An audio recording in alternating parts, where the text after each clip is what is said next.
वंदो गुरुपद कंज कृपा सिंधु नर रूप हरि महामोह तम पुंज जासु वचन रवि कर निकर गुरु बिनु ज्ञान नो उपजे गुरु बिनु मिले न भेव गुरु बिनु संशय ना मिटे जय जय जय गुरुदेव। बोलिए प्रेम से श्री सद्गुरु महाराज की जय। परमाराध्य गुरुदेव के पावन श्री चरणों में कोटि शरणम। आदरणीय बुजुर्ग सत्संगीगण, धर्म प्रेमी सज्जनों, माताओं, बहनों तथा प्यारे बच्चों, मैं बहुत लंबी यात्रा करके आप लोगों के बीच में पहुंचा हूं। कल शाम तक मैं डेहरी ऑनसॉन में था, आश्रम में ही पूर्णिमा का सत्संग रखा गया था, तो मुझे और सत्संग को टाल करके जाना पड़ गया। और सुबह सुबह चल करके मैं यहाँ पहुंचा हूँ कुछ ही समय पहले, और उसके बाद मैं आप लोगों के बीच आया हूँ। आपका फेसबुक पर पूरा सत्संग का था तो बहुत अधिक देर तक तो मैं सेवा नहीं कर पाऊंगा, लेकिन फिर भी आया हूं तो निश्चित रूप से आप लोगों का ज्ञान वर्धन हो, यही मेरा प्रयास रहेगा। अभी आप लोग भगवान श्री राम का उपदेश सुन चुके हैं। बड़े भाग मानुष तन पावा, सुर दुर्लभ सब ग्रंथ ही गावा। भगवान श्री राम कहते हैं कि बड़े भाग्य से हम लोगों को यह मनुष्य का शरीर मिला है। सभी सदग्रंथ यही कहते हैं। क्या कहते हैं कि बड़े भाग्य से मनुष्य शरीर मिला है और यह शरीर सुर दुर्लभ है, देव दुर्लभ, देवताओं को भी यह शरीर दुर्लभ है और हम लोगों को यह सुलभ हो गया है। तो देव दुर्लभ शरीर हम लोगों को क्यों मिला है? किसी देव दुर्लभ काम को करने के लिए, कोई ऐसा काम हो, बहुत महत्वपूर्ण काम हो, देव दुर्लभ काम हो, उस काम को करने के लिए मनुष्य हम लोगों को मिला है। लेकिन हम लोग कर क्या रहे हैं, जरा यह भी देखिए। कुछ बात संसदीय महाराज कहा करते थे कि जो अपने दुख उठा करके दूसरों को सुख देता है उसको देवता कहते हैं। खुद दुख सह करके दूसरे को सुख पहुंचा दे उसको देवता कहते हैं। जो अपने सुख के लिए कभी दूसरे को दुख नहीं दे उसको मानव कहते हैं। और यदि कोई अपने सुख के लिए दूसरे को दुख देता है तो वह दानव है। अपने सुख के लिए यदि कोई दूसरे को दुख देता है तो वह दानव है। लेकिन एक और कोटि के मनुष्य होते हैं जो खुद दुख सहते हैं दूसरे को दुख देने के लिए। अपने सुख के लिए किसी को दुख दिए, ये बात समझ में आई कि हमको सुख होगा। लेकिन कुछ लोग ऐसे होते हैं कि दूसरे को दुख देने के लिए खुद भी बहुत दुख उठाते हैं। उदाहरण देता हूं, गांव में कोई लोग ऐसे भी होते हैं कि कहते हैं कि हमारा 5 बीघा जमीन बिक जाए सो बिक जाए, लेकिन अमुक आदमी को जेल भेज करके हम छोड़ेंगे। तो इसमें फायदा किसको हुआ सो बताइए। उसको जेल भेज दिया है, इसका 5 बीघा जमीन बिक जाए तो बिक जाए, अपने भी हानि हुई कि नहीं। ऐसे भी चौथे तरह के लोग होते हैं। तो एक लोग ऐसा हुआ जो अपने दुख उठा लिया, अपने भूखा रह गया, दूसरे को खिला दिया, वो देवता हो गया। एक व्यक्ति ऐसा है जो अपने सुख के लिए कभी दूसरे को दुख नहीं देता है। वो सोचता है कि दूसरे को दुख देकर के हम सुख कैसे लेंगे, वो मनुष्य है। लेकिन आज अधिकांश लोग ऐसे हैं कि अपने सुख के लिए दूसरे को दुख देने के लिए तैयार रहते हैं, तो वो दानव है। जो दूसरे को दुख देने के लिए अपने भी दुख उठाते हैं। कुछ बात कहते थे कि उसकी संज्ञा ही नहीं है, और दानव से भी गया हुआ है। तो आजकल अधिकांश लोगों में दानवीय प्रवृत्ति देखते हैं। धन के लिए, पद के लिए, प्रतिष्ठा के लिए, बहुत सारे कारण ऐसे हैं जिसके लिए लोग दूसरे को दुख दे करके अपना काम निकालने में लगे रहते हैं। तो ये दानवोचित कर्म में सारे लोग लगे हुए हैं, जबकि यह शरीर क्यों मिला है हम लोग को? मिला है देव दुर्लभ काम करने के लिए। सबसे उत्तम शरीर मिला है तो कर्म कैसा होना चाहिए? सबसे उत्तम होना चाहिए। तो आज संसार में लोग भौतिकता के पीछे इस तरह दौड़ रहे हैं कि नीति अनीति, धर्म अधर्म, पाप पुण्य कुछ भी नहीं देखते। सबकी हालत दुर्योधन की तरह हो गई है। दुर्योधन तो एक था उस समय में ना, भगवान कृष्ण गए थे समझाने के लिए दुर्योधन को कि पांडव लोग अज्ञातवास से आ गए हैं, उसका राज वापस कर दो। उन्होंने कहा हम कुछ भी देने के लिए तैयार नहीं है। भगवान कृष्ण ने कहा जब तुमको लोभ हो गया है राजपाट से, है तो उसी के पिता का, लेकिन तुम नहीं देना चाहते हो तो कम से कम 5 गांव दे दो ताकि उसका भी गुजारा चल जाए। दुर्योधन ने कहा सूची अग्न दातव्यं बिना युद्धेन केशव। हे केशव, बिना युद्ध किए मैं सुई के नोक के बराबर भी जमीन देने वाला नहीं हूँ। माना अगर हिम्मत है तो युद्ध करके ले ले, नहीं तो सुई के नोक के बराबर जमीन हम नहीं देंगे। भगवान समझाने वाले उनकी आज्ञा को, उनके सलाह को नहीं माना। नतीजा क्या हुआ? रहा न कुल कोई रोवन हम, सारे भाई मारे चले गए।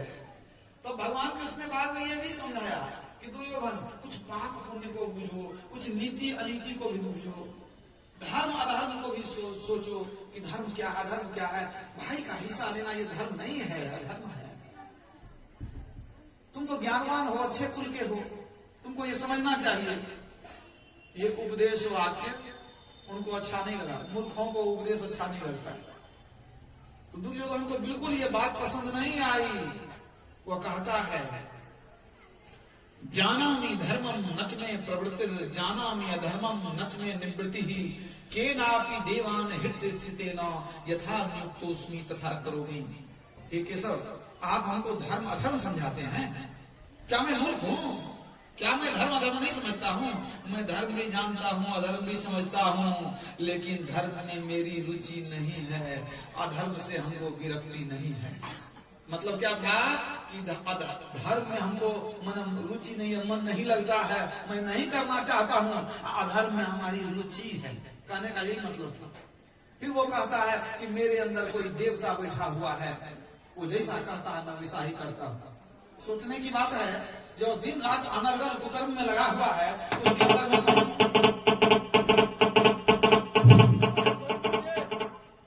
तो उसके अंदर देवता बैठा है या दानव बैठा है? वास्तव में दुर्योधन के अंदर देवता नहीं, दानव बैठा हुआ था। जब नाश मनुष्य पर छाता है, पहले विवेक मर जाता है। वो क्या कहता है कि हम धर्म भी जानते हैं, अधर्म भी जानते हैं, लेकिन धर्म में हमको रुचि नहीं है, अधर्म में हमको रुचि है। समझ लीजिए, विनाश काले विपरीत बुद्धि। भगवान कृष्ण को कह दिया हम कुछ देने वाले नहीं है। युद्ध हुआ, 100 भाई मारे चले गए। तो देखिए भौतिकता के दौड़ में दुर्योधन को क्या हुआ? राजपाट का लोभ हो गया, सोचा पांडवों का विनाश हो जाए, एक क्षत्र सम्राट हम ही बन जाए। यही तो आज घर घर की स्थिति है। दूसरे को बर्बाद करके लोग सुख जमा करना चाहते हैं, धन दौलत जमीन पद प्रतिष्ठा सब कुछ चाहते हैं, लेकिन दूसरे के दुख के ऊपर वो चाहते हैं अपना सुख का महल खड़ा कर ले। लेकिन याद रखिए, न्याय करने वाला परमात्मा कहीं से देख रहा है। यहाँ के सरकार को दरकार हो कि नहीं हो, लेकिन जब हम परमात्मा के दरबार में जाएंगे तो वहां सजावार होंगे। याद रखिए, कर्म जो जो करेगा तू वही फिर भोगना भरना। बहुत सोचते हैं बहुत जमा करेंगे, बहुत होगा बहुत होगा। जीवन थोड़ भयाभव घोर, कहाँ धन जोड़ करोड़ बनावे। संतवानी है, सोचते ही रह जाते हैं, सोचते सोचते संसार से चले जाते हैं। तृप्ति नहीं होती, संसार के इच्छाओं की पूर्ति नहीं हो सकती। याद रखिए, बुझे न काम अग्नि तुलसी कहूं, विषय भोग बहु घीते। जैसे हम तुलसीदास जी कहते हैं कि जैसे अग्नि को हम घी से बुझा नहीं सकते, अग्नि को बुझाने के लिए घी का प्रयोग करेंगे तो अग्नि और भवक उठेगी, वो और लहर उठेगी। उसी तरह हम सोचते हैं कि खूब भोगेंगे एक दिन मन भर जाएगा। याद रखिए, इच्छाएं बढ़ती चली जाती है, जितना भोग करेंगे उतना इच्छाएं उतनी बढ़ती ही चली जाएगी।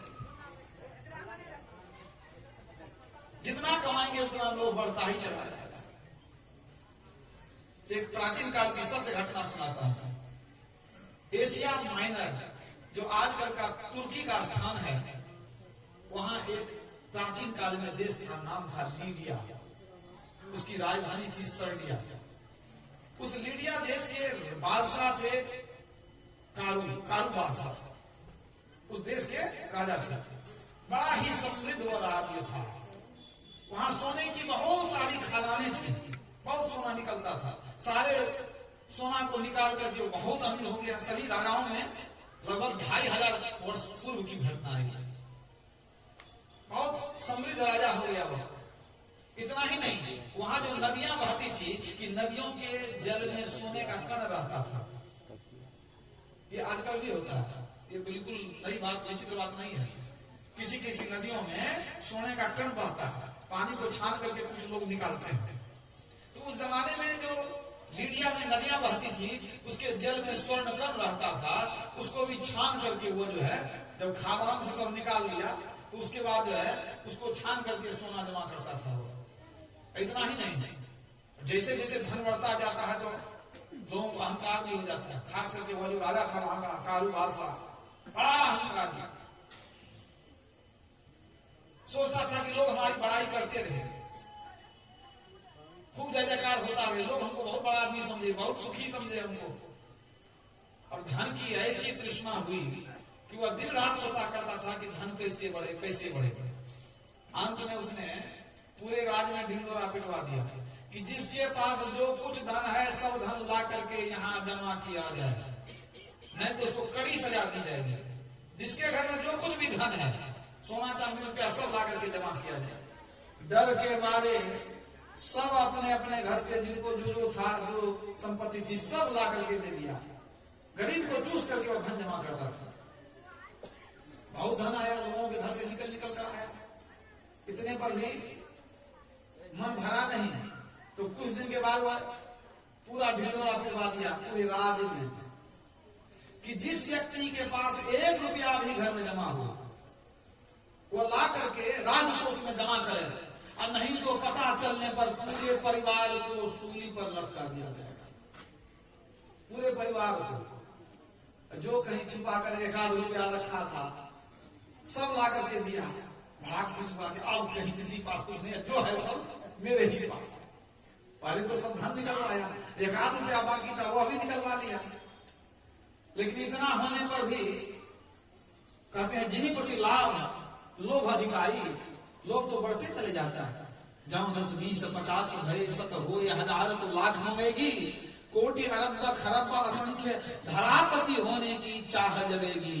पृथ्वी पाताल राज करो, तृष्णा अधिकी अति आग लगेगी। सुंदर एक संतोष बिना सठ, तेरी तो भूख कभी न मिटेगी। संतोष नहीं आएगा तो भूख मिटने वाली नहीं है। इतने पर भी देखा, उसके बाद उसने पहले से बहुत लगान टैक्स लगा दिया था और दंड जुर्माना भी लगा दिया था। पहले तो जुर्माना दंड से बहुत पैसा से वसूलता था, कर से उससे नहीं भरा तो कहा गई सब अपना अपना धन दे दो, वो भी दे दिया। पर ढिंडोरा पिटवा दिया, 1 रुपया जिसके पास है ला करके दो, नहीं तो सूली पर चढ़ा देंगे। सब ला करके दे दिया, सबका घर खाली हो गया। सभी जनता त्राही त्राही में जीवन गुजार रही है। इधर इस सेठ का जो है, इस बादशाह का पेट भर ही नहीं रहा था। अंत में सोचा अब कैसे धन बढ़ेगा। उसके मन में फिर युक्ति सूझी, फिर भी मन भरा नहीं तो युक्ति सूझी। ढिंडोरा पिटवा दिया कि जो कोई नगद 1 रुपया भी लेकर के आएगा, हम अपनी सुंदर राजकुमारी से विवाह कर देंगे। सच्ची घटना सुनाता हूँ, बनाई हुई कहानी नहीं है। कोई 1 रुपया भी लेकर के आ जाएगा नगद, उसको हम राजकुमारी से विवाह कर देंगे। सब सन्नाटा। यदि किसी के पास होगा भी तो काहे के लिए बोलेगा। सपना में भी रुपया देखना छोड़ दिया, क्या ठिकाना। सपने में आ जाए कारोबार सा, क्या ठिकाना। कहीं कोई रुपया देने वाला नहीं था। एक लड़का था, नया उम्र का था, नया जोश था, मन चला था। वो सपना बहुत बड़ी बड़ी देखा करता था। मन में आया कि कहीं राजकुमारी से विवाह हो जाए, तब बैठे बैठे हम भी राजा बन जाएंगे, बहुत धन मिल जाएगा। वो युक्ति लगाने लगा, सोचने लगा कहां से लाए, किसी पास पैसा रहे तब हो जाए। 1 रुपया अभी जमाने में बहुत कीमती थी। तो अपनी माँ के पास गया, माँ को कहता है माँ हमको 1 रुपया कहीं से। माँ ने कहा कहां से ला कर 1 रुपया दे, क्या करेगा 1 रुपया। तो डिंडोरा पिला गया, सुनी हम राजकुमारी से विवाह करना चाहते हैं। माँ बहुत बिगड़ गई, का मूर्ख कहीं का, मरना है तुमको। अरे वो तो जाल फैला करके रखा है तुमको फंसाने के लिए, अगर तुम जाएगा तो वहीं पर तुम सूली पे चढ़ा देगा तुमको। क्यों मरना चाहता है? रुपया है कहाँ जो तुमको देंगे? रुपया है ही नहीं, देंगे क्या? कहीं है तो ले लो। बहुत समझाया, लेकिन लड़के का दिमाग में ऐसा फितूर घुस गया, वो दिमाग लड़ाते रहता, कहीं से रुपया मिल जाए हमको तो जाकर के हम शादी कर ही लेंगे। जब कहीं से हाथ पांव मारने से रुपया नहीं मिला, माँ भी उनको डांटने लगी, नहीं दी, तब हम खाना पीना छोड़ दिया। नहीं हम मर जाएंगे, देना दे रुपया दो, तो हम जान दे देंगे, हम शादी करके रहेंगे। अब माँ सोची अब करें तो क्या करें, कहीं रुपया नहीं, करें तो क्या करें। अब बेटा पता जान दे देंगे, अब क्या करें। बहुत दिमाग लगाई मैं। तो उस क्षेत्र में उस समय कुछ नियम था क्या, जब कोई मरता था ना तो उसको एक सोने का सिक्का 1 रुपया मुंह में डाल करके तब दफनाया जाता था। तो माँ ने सोचा कि अब तो बेटा मानेगा नहीं, तो माँ का दयालु हृदय है, पति तो पहले चला गया, उसका बेटा भी मर जाएगा, कोई ठिकाना नहीं है। कहा बेटा आप क्या बता दें, एक ही उपाय है, तुम अगर पिताजी का कब्र खोदोगे ना तो उसके कंकाल में तुमको तो कई साल हो गया, कंकाल होगा, मुख में तुमको 1 रुपया मिल जाएगा, क्योंकि वो रिवाज था 1 रुपया मुंह में डाल करके दफनाने का। अब कौन दफनाता है, तो किसी पास रुपया है, लेकिन क्या लड़का का मन खुश हो गया, चलो जुगती तो मिल रही है। वो गया चुपके से रात में कब्र को खोद करके, पिताजी ने कब्र को खोदा, वो कंकाल हड्डी से निकाला उसमें से, और उसमें से मुंह खोल करके 1 रुपया निकाला, मिल गया उसको 1 रुपया। अब खुशी खुशी लेकर के आ गया माँ के पास। और आता माँ हम चले, कहा जाओ मरने के लिए, हम क्या कहें, मन जाने सब बात जानी बूझी अब उन करे, तो काहे की कुशलात ले दीपक कुएं गिरे। हाथ में दीपक है, कुएं में गिरना गिर। माँ क्या करेंगे? गया वहां पर, पहरेदार घुसना नहीं दे रहा था, कहा हम 1 रुपया लेकर के आए, राजकुमारी शादी करेंगे। कहा अच्छा चलो, तो मुर्गा फंस गया, चलो कोई बात नहीं। ले गया उसको राजा के पास, राजा उसको बैठाया, पूछा सच बताओ रुपया कहाँ से लाया? कहा 1 रुपया लेकर आए, हम शादी करेंगे। कहा पहले बताओ रुपया लाया कहाँ से? पूरी कहानी जब सुन लिया राजा बड़ा प्रसन्न हुआ। अब प्रसन्न क्यों हुआ वो पता चल जाएगा, प्रसन्न हो गया। कहा इस युवक को अभी कैद में डाल दो, बाद में देखेंगे इसका क्या करना है। 1 रुपया ले लिया, उसको कैद में डाल दिया। अब तुरंत अपने सारे अधिकारी को बुलाया, कहा देखो अब तुम लोगों को आदेश दिया जाता है कि हमारे राज्य के भीतर जहां कोई श्मशान घाट है, समझ गया, वहां सारे कब्रों को खोद दिया जाए, जितने मुर्दे के मुंह में पैसा पड़ा होगा सबको निकाल करके लाया जाए। देखिए लालच बुरी बला है।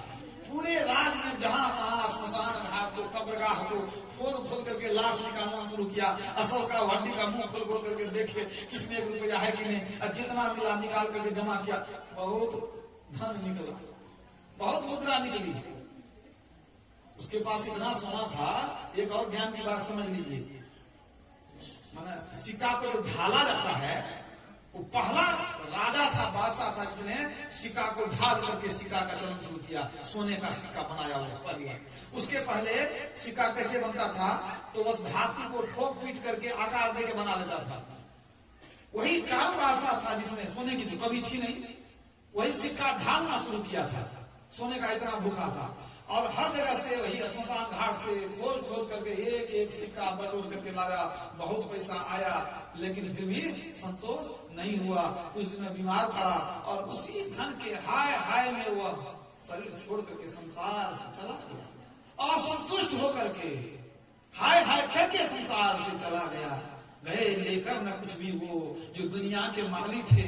सिकंदर जब चला दुनिया से दोनों हाथ खाली थे। हाय हाय करके चला गया, तृप्ति नहीं हुई और संतुष्ट होकर चला गया।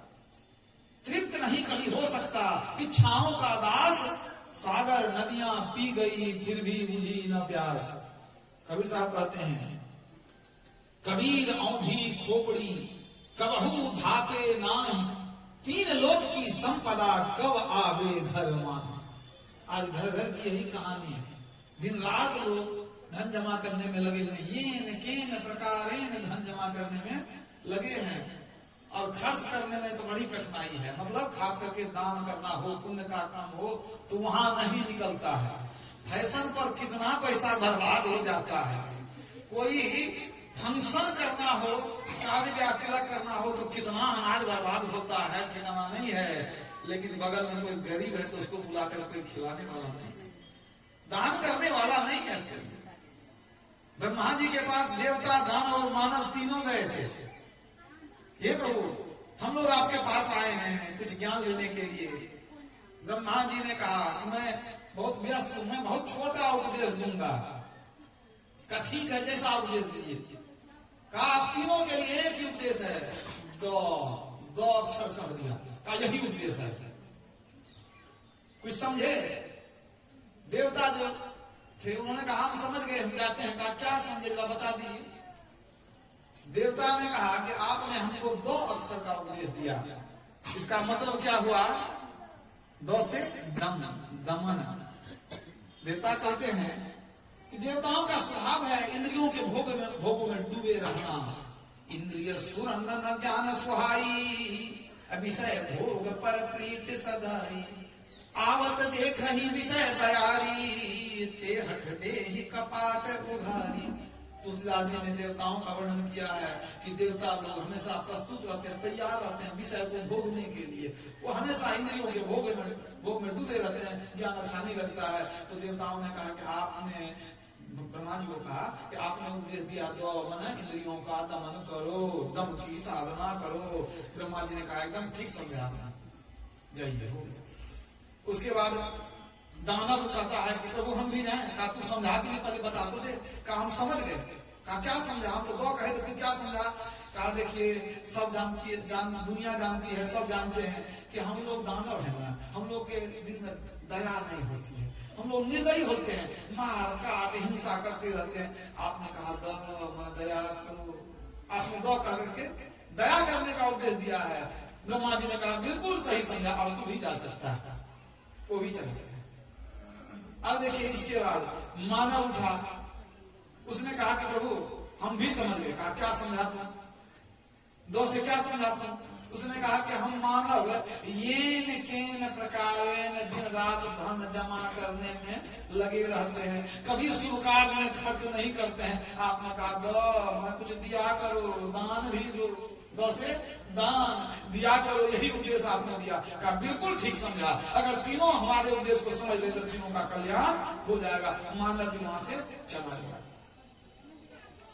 तो लोग दिन रात धन जमा करते हैं, शुभ कार्य में खर्च नहीं करते हैं, ये मनुष्य का गुण नहीं है। ब्रह्मा जी ने उपदेश दिया कि अच्छे शुभ कार्य में दान किया करो, तो दान करेंगे तो शुभ कर्म होगा। ठीक है, अगर हम मान लीजिए मार काट हिंसा करते हैं तब क्या हुआ?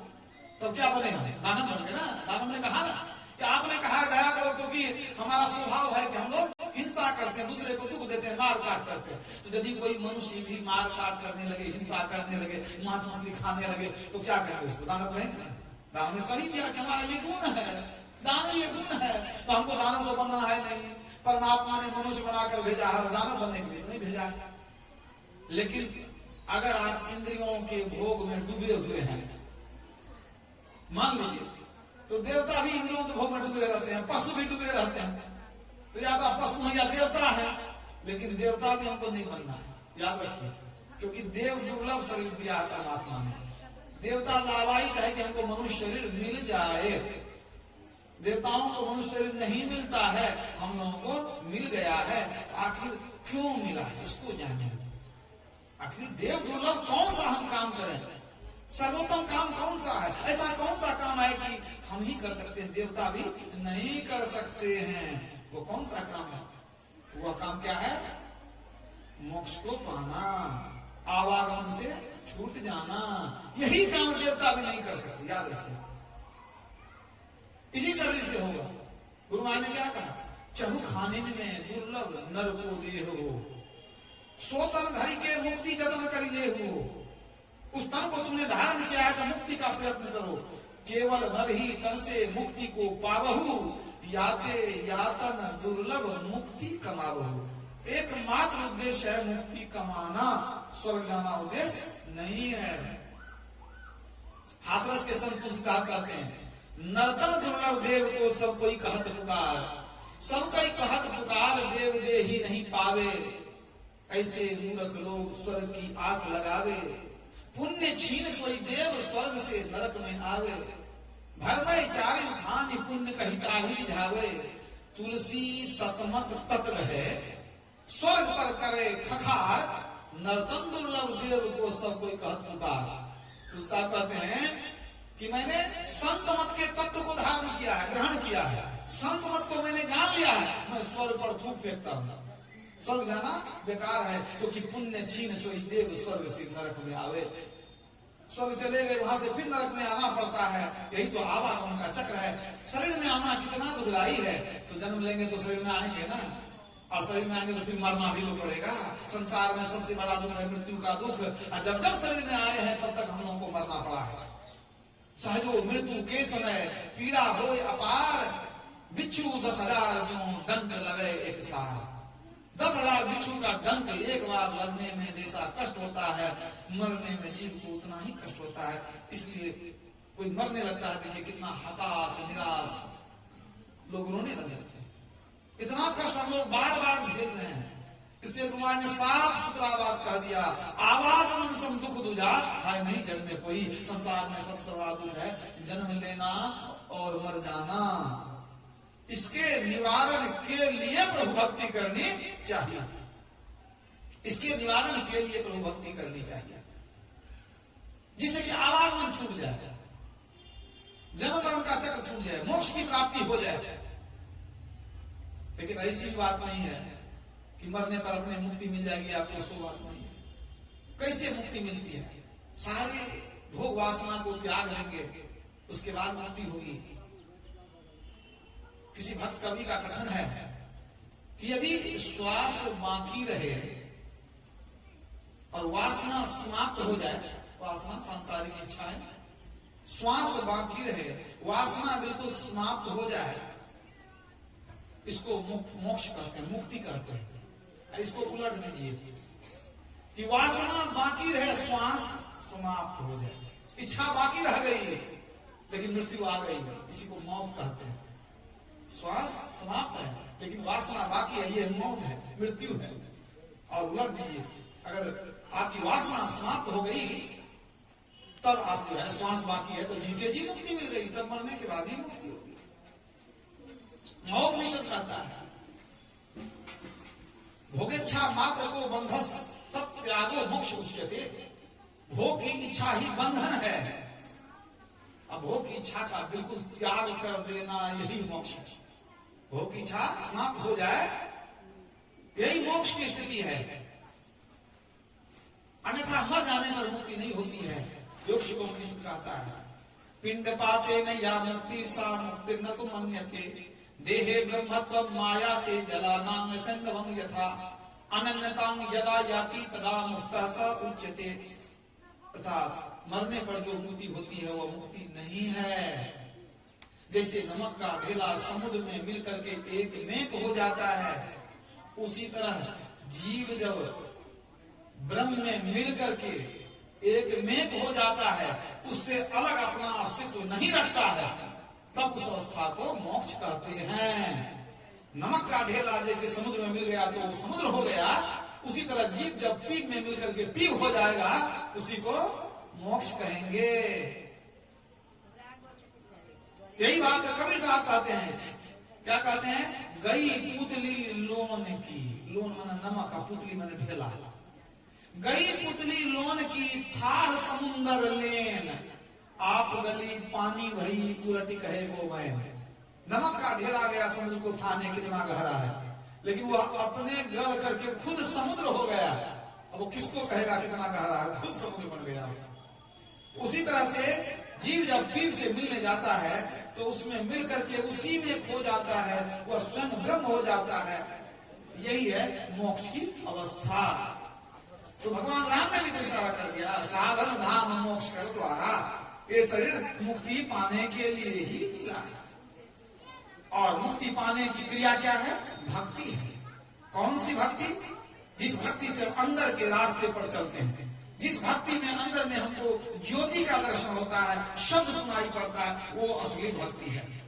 ज्योति और नाद, सारे संत हम यही कहते हैं, साधन धाम मोक्ष का द्वार, मुक्ति का द्वार बहुत सुनते हैं। ये मुक्ति का द्वार है क्या है? शरीर में देखिए मुक्ति का द्वार कहाँ है? आंख के 2 द्वार, कान के 2 द्वार, नाक के 2 द्वार, 2 तिया 6, एक मुख का द्वार 7, मलमूत्र के 2 द्वार, 9 द्वार। 9 द्वार में विचारिए कि कौन सा मुक्ति का द्वार है। अब विचारेंगे तो पता चलेगा कि लगता नहीं है कि इसमें कोई मुक्ति का द्वार है। तब ये क्या है? ये गंदगी का भंडार है। ये 9 द्वार जो है ना, आंख से गंदगी, नाक से गंदगी, जैसे जैसे नीचे आएंगे गंदगी बढ़ती चली जाएगी। तो महर्षि महिमराज जी महाराज ने कहा, तन नव द्वार हो रामा अति ही मलिन हो ठामा। अर्थात तन में जो 9 द्वार है बड़ा गंदा जगह है। तन नव द्वार हो रामा अति ही मलिन हो ठामा। तब क्या करो? त्यागी चढ़ू 10वें द्वारे सुख पाऊ रे भाई, वही मोक्ष का द्वार है। 9 द्वार को त्याग दो और त्यागी चढ़ू 10वें द्वारे, 9 को त्याग करके 10वें में जाओ, सुख पाऊ रे भाई, वही मोक्ष का द्वार है। वहां जाने से मोक्ष का सुख मिल जाएगा आपको। तो 9 को त्याग करके 10वें में जाना है। अब ये भी देखेंगे क्या दूसरे संतों ने भी ये बात कही है। देखिए राधा स्वामी साहब क्या कहते हैं, इस नगरी में तिमिर समाना, तिमिर में अंधकार, आंख बंद करते अंधकार मंडल का दर्शन होता है, कोई तिमिर है। इस नगरी में तिमिर समाना, भूल भरम हर बार, खोज करो अंतर गुजियारी, छोड़ चलो 9 द्वार। क्या कहते हैं? 9 द्वार को छोड़ दो तो चलो कहां चलेंगे? जहां जाएंगे वही तो 10वां होगा। छोड़ चलो 9 द्वार। एकदम वही बात कहते हैं जो हमारे समाज ने कहा। अब जरा सा हम लोग गुरु नानक देव जी महाराज की वाणी देखें, उन्होंने क्या कहा? वे कहते हैं, 9 दर ठाके धावतु रहाए, 10वें निज घर वासा पाए, उठाए अनहद शब्द बजाए दिन राती, गुरुमति शब्द सुना बड़ी। 9 दर ठाके धावतु रहाए, 9 द्वारों में तुम्हारा जो मन पसरा रहेगा, धावतु रहाए, दुनिया में दौड़ते रहोगे, भ्रमते रहोगे। 9 दर ठाके धावतु रहाए, लेकिन 10वें निज घर वासा पाए, 10वें घर में चले जाएंगे तो क्या होगा? निज घर वही अपना घर है, वही मोक्ष का घर है, 10वां द्वार वही है। इसी का इशारा भगवान राम ने कर दिया। इशारा तो कर दिया, लेकिन किसी ज्ञानी से पूछेंगे मोक्ष का द्वार कहाँ है? शरीर में तो देख लिए गंदगी का भंडार है, वही मोक्ष का द्वार है, 10वां द्वार। उसी को 8 चक्र का केंद्र बिंदु कहते हैं, उसी को सुषमना का घाट कहते हैं, उसी को शहर भी कहते हैं फारसी में।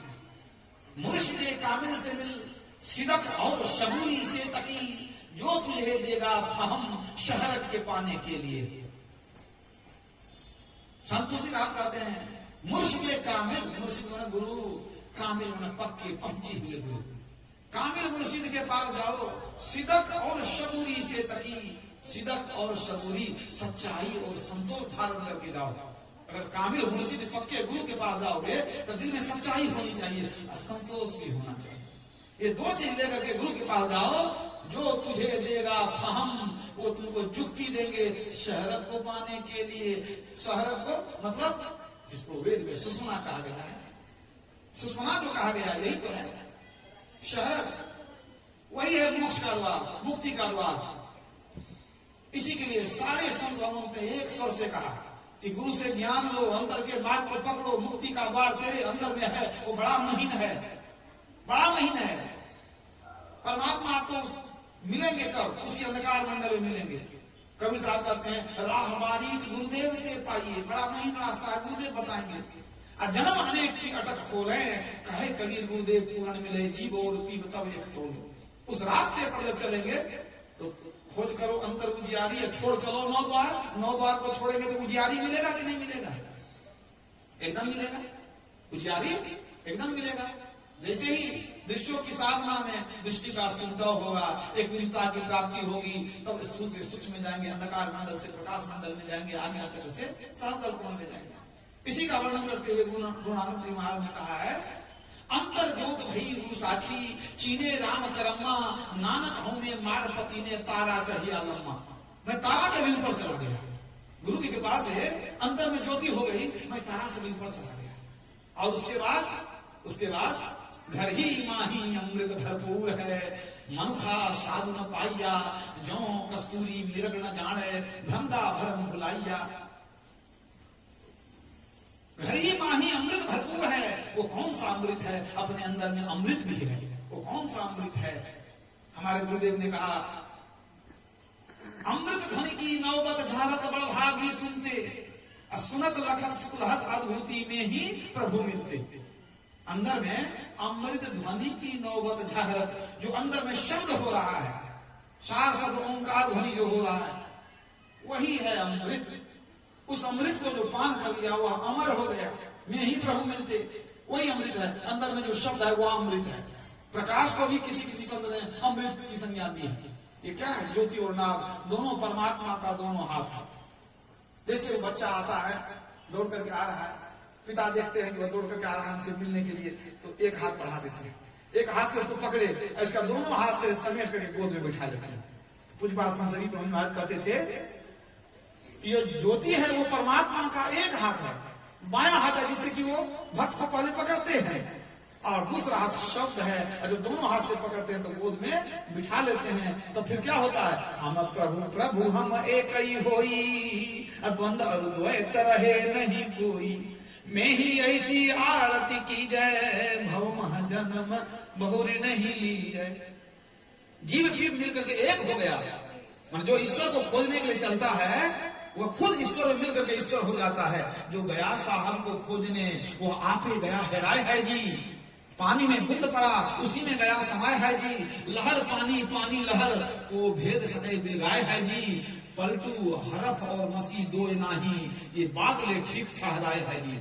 हरफ और मसीह, अक्षर और स्याही दोनों अलग अलग नहीं है, उसी तरह जीव और ब्रह्म अलग अलग नहीं है, दोनों एक ही एक है। दोनों को मिला देना यही मानव जीवन का परम उद्देश्य है, यही देव दुर्लभ कर्म है। दोनों को मिला देंगे हम स्वयं परमात्मा हो जाएंगे। सोचिए सारे दुख दर्द आपके समाप्त हो जाएंगे। शोक मोह भय हरस दिवस निशी, देश काल कहनाही, तुलसीदास यही दशाहीन संशय निर्मूल न जाही। जो उस दशा में पहुंच जाते हैं उसके सारे संकट सारी दुविधाएं सारे दुख मिट जाते हैं, किसी भी तरह का दुख नहीं रहता उसके जीवन में। जब आवागमन छूट गया प्रभु मिल गए तो यही मनुष्य जीवन का उद्देश्य है। जन्म जन्म से भटकते थे इसीलिए कि मनुष्य शरीर मिल जाए, हम प्रभु से मिल करके अपने दुख को समाप्त कर ले। तो जन्म जन्म भटकत रहे यही अवसर के हेत, असो अवसर तू पाइयो अब क्यों भय अचेत। हम लोग अचेत पड़े हुए हैं, गफलत में सोए हुए हैं, सुंदर शरीर मिला है, कई जन्मों से मांग रहे थे कि ये सुंदर शरीर मिले कि हम भी भक्ति करके प्रभु के पास आ जाएं। ये परमात्मा ने दे दिया, हम लोग पड़े हुए हैं। तो संत लोग आते हैं जगाने के लिए, क्या सोवत गफलत के मारे, जाग जाग मन मेरे, है मन जग जाओ। क्या सोए जग में नींद भरी, उठ जागो जल्दी भोर भई, पंछी सब उठ के राह लई, तू मंजिल अपनी बिसर गई। राजस्वामी साहब कहते हैं तू अपना मंदिर भूल गए हो, तुम आए थे किस काम के लिए और कहां दौड़े फिर रहे हो संसार में। वो परमात्मा हमारे भीतर है। युक्ति जान करके अगर हम लोग साधना करेंगे तो निश्चित जानिए हमारा कल्याण होगा। ईश्वर की कृपा मिलेगी, गुरु की कृपा भी मिलेगी। अगर भक्ति पूरी नहीं हुई, शरीर छूट गया तो बार बार मनुष्य शरीर मिलेगा, याद रखिए। इसलिए जो इस ब्रह्म ज्ञान की दीक्षा को ले लेते हैं, थोड़ा भी अभ्यास करते हैं, वो पशु पक्षी कीट पतंग या देवता के शरीर में नहीं जाते हैं। उनके लिए दो ही अवस्था है, या तो उनको साधना पूरी होगी तो मुक्ति मिलेगी, साधना नहीं पूरी हुई है तो बार बार मनुष्य का शरीर मिलता रहेगा। और पूर्व के संस्कार से आकर्षित होकर के प्रत्येक जन्म में वह भक्ति करेगा और किसी न किसी जन्म में वो भक्ति करके मुक्ति को प्राप्त कर लेगा। गुरु महाराज मैट्रिक का परीक्षा दे रहे थे, परीक्षा हॉल से निकल गए, वैराग्य हो गया तो क्या सोचते हैं? आज भी तो बहुत लोग मैट्रिक का परीक्षा देते हैं, कहाँ वैराग्य हो जाता है, हॉल से निकल के चले जाते हैं। क्या कारण है? कई जन्मों का उनका संस्कार था, याद रखिए। उनकी भक्ति तो पूर्ण होने वाली थी, थोड़ी कुछ बची होगी जिसके लिए उन्होंने शरीर को धारण किया था। तो करते करते ही ये काम होता है, कई जन्मों का खेल है, इसमें हड़बड़ नहीं, धैर्य भी चाहिए और युक्ति भी चाहिए, तब आपको मुक्ति की प्राप्ति होगी। तो सभी संतों का यही मत है कि सदाचार का पालन करें और गुरु से दीक्षा लेकर के जप और ध्यान करें, तभी जीव का कल्याण होगा। बोलिए प्रेम से श्री सद्गुरु महाराज। आप सभी जानते हैं कि हमारे आदरणीय अर्जुन बाबू साल में एक बार कम से कम सत्संग का आयोजन अवश्य करते हैं। इनकी धर्म पत्नी जो परलोक वासिनी हो गई, उनके याद में उनकी पुण्यतिथि के अवसर पर ये सत्संग कराते रहते हैं। आप लोगों में से अधिकांश लोग दिवंगत आत्मा से परिचित होंगे, अधिकांश लोगों ने देखा है, मिला है, इनके स्वभाव से आप परिचित होंगे।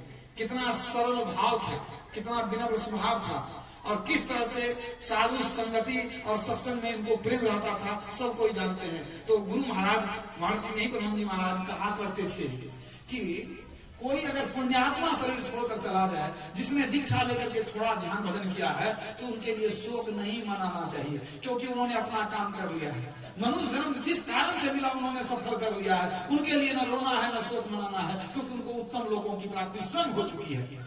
दुख तब मनाना चाहिए कि कोई पापी दुष्ट जो है अधर्मी यदि शरीर छोड़ दे, तब दुख मनाना चाहिए, पता नहीं किस नरक में चला गया होगा, उसके लिए रोना चाहिए। तो आप सभी जानते हैं कि माता जी ने इतनी भक्ति की, इतनी सेवा की, इतनी इनकी श्रद्धा थी, गुरुदेव की कृपा भी इन पर थी, पूज्य संश्री प्रभु के पास भी जाती रहती थी।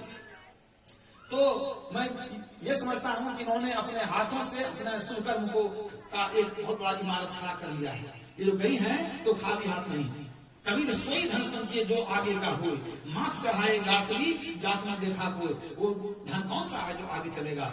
पायो जी मैंने नाम रतन धन पायो।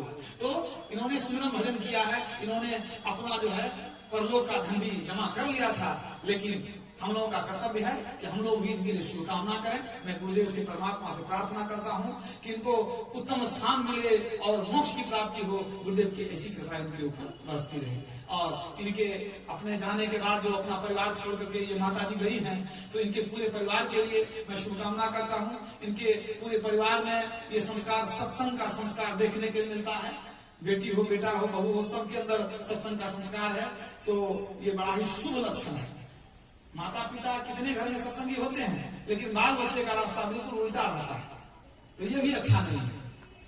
तो ये तो सौभाग्य की बात है कि परिवार में सब एक मत हो, सत्संग विचार रखने वाले हो सब कोई। तो इनके पूरे परिवार के लिए मैं शुभकामना करता हूँ। सभी सदाचारी हैं, सभी सज्जन हैं, सभी भक्त हैं। गुरुदेव की कृपा बनी रहे, पूरे परिवार का की उन्नति हो, कल्याण हो। और आप जितने सज्जन यहाँ आए उपस्थित होकर के सत्संग का आनंद लिए, सबके लिए शुभकामना है। बोलिए प्रेम से श्री सद्गुरु महाराज की जय।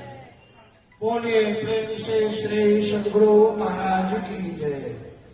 हम लोगों के बीच संबंध में भी सुनने को मिला, हर तरह से संत वाणी के द्वारा हम लोगों को समझाने की कृपा किए। हम लोग उस पर अमल करें, तब हम लोग संत में सत्संग के भाव को समझ पाएंगे। और हमारे बीच कोई कठिनाई के साथ आशुतोष महाराज हमारे बीच आए, मैं उनका आभार प्रकट करता हूँ। और नवीन बाबा भी अपना बहुमूल्य समय देकर बहुत देर तक प्रवचन का हम लोगों को लाभ दिया। आप लोग भी अपना बहुमूल्य समय काम धंधा घर का भी छोड़कर इस सत्संग का शोभा को बढ़ाए और साधु संतों का दर्शन किए। ये इस मंच को सजाने का भी आप लोग बहुत बड़ा काम किए। इसलिए जो हमसे बड़े हैं उनसे मैं आशीर्वाद लेता हूँ, और जो हमसे छोटे हैं उसे मैं धन्यवाद देता हूँ। अब सत्संग की दो कड़ी बच गई है, एक विदाई गान और एक आरती। तो अब विदाई की गान करने के बाद और उसके बाद में आरती होगी, उसके बाद प्रसाद होगा, तब उसके बाद समाप्ति होगी। अब ये विदाई गान सुश्री बबीता हमारी पुत्री गाएगी। सो